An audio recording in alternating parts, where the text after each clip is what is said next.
Okay, so we are talking about three of our athletes who have been consumers of the healthcare system. So we bounce back and forth over the bridge between healthcare and fitness. And we've talked about two, and we're going to talk about the third. We're actually going to use his name, Carl. Carl's a stud. Carl is one of the three people we have spoke about today. Carl is one of two that their injury occurred. We witnessed it. Carl was participating in the CrossFit Open, and he was practicing his double unders, which he had. I should preface, Carl is 78. Six. Carl's only 76. Yep. Carl's a stud. He just does all the things. Every single one of our seniors has a litany of things that are health challenges that they deal with, as does Carl. But Carl's a stud. So Carl was warming up his double unders, and all of a sudden he heard a snap and felt a pop in the back of his ankle, and he sat down and it examined him.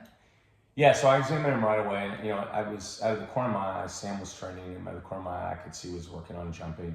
Right away, I thought, he's probably ruptured an Achilles. 76-year-old guy is jumping. He's been jumping though for 8 years. Yeah. But having said that, right away, went over, I grabbed him a little bit, and I said, hey, how are you feeling? He could feel a little bit of pain in the calf. I had his knee straight. I had him plantar flex. While palpating, he was able to actively plantar flex. I then eliminated the gastroc, bent his knee, had him plantar flex again to facilitate soleus.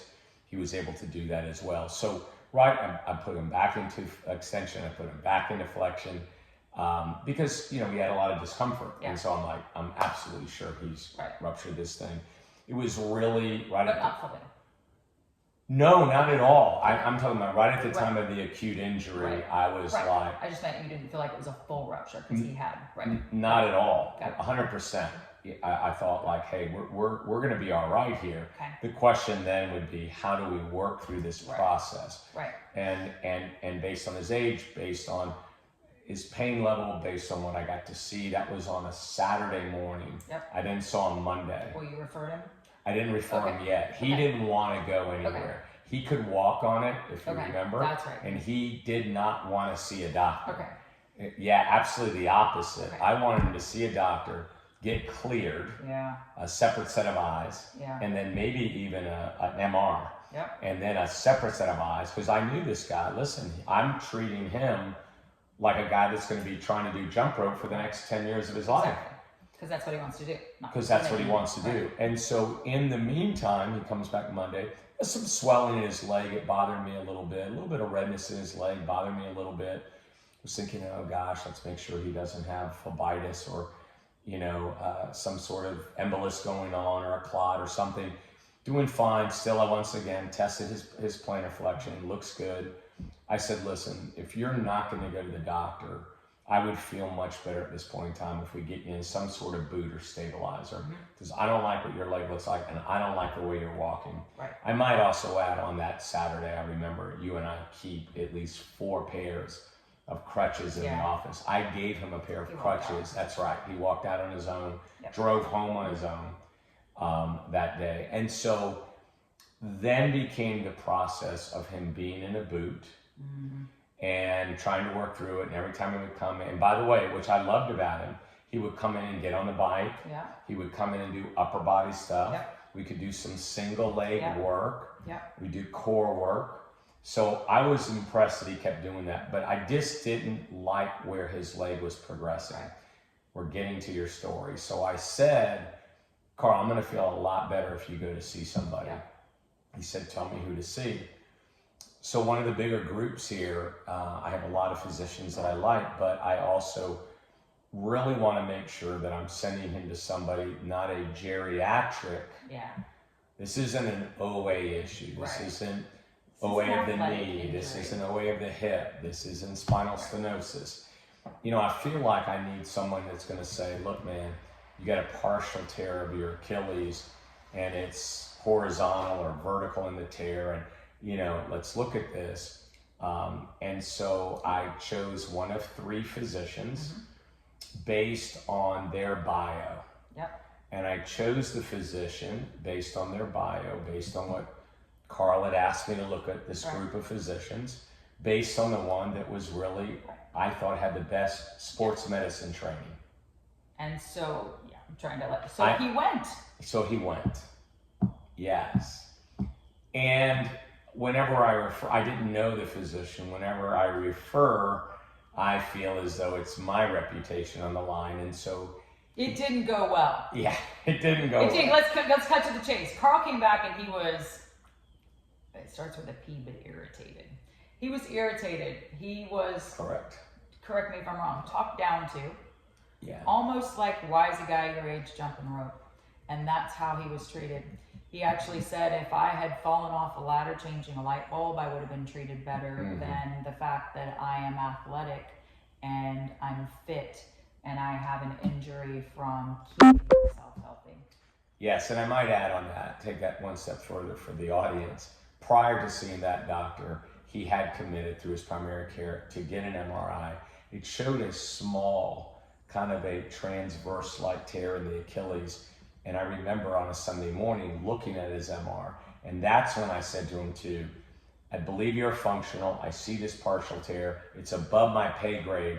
You need to see this doctor, or you need to see a doctor. Yeah. So this video that we're doing is exactly what you just said, that because he injured it at his age, jumping, Sam said it best. He was treated poorly. And he said he wished he would never go back. Right. At any rate, he has rehabbed back. Just said, this was February, March. Yep.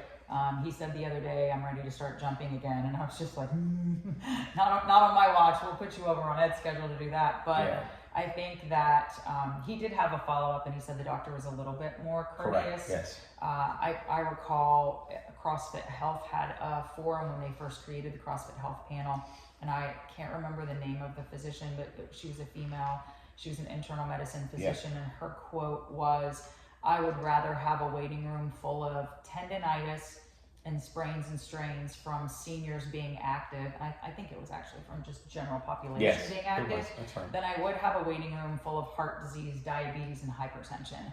And that sort of plays to, our injury rate remains low. Every once in a while we have an issue, and I guess are the issues that we have worse than if Carl would have been sitting on his couch eating Doritos, watching television, and developed hypertension and type 2 diabetes? Would the doctor have rather seen him for that than have seen him for something that he was having an absolute blast doing?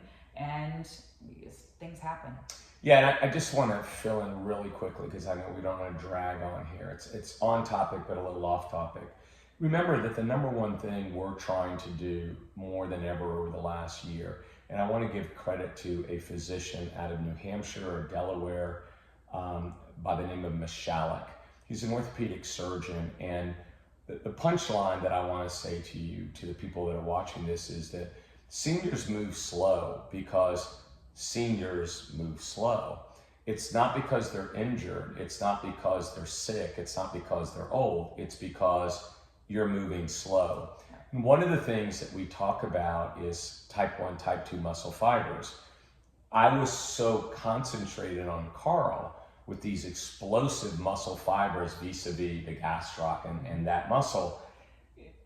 Seniors need to be able to be dynamic and to facilitate type 2. And I think in my mind, it was about him wanting to compete and do jump rope. But it was really more about, this guy needs to jump. Jumping is good for seniors. And I gotta make sure he's safe to do this.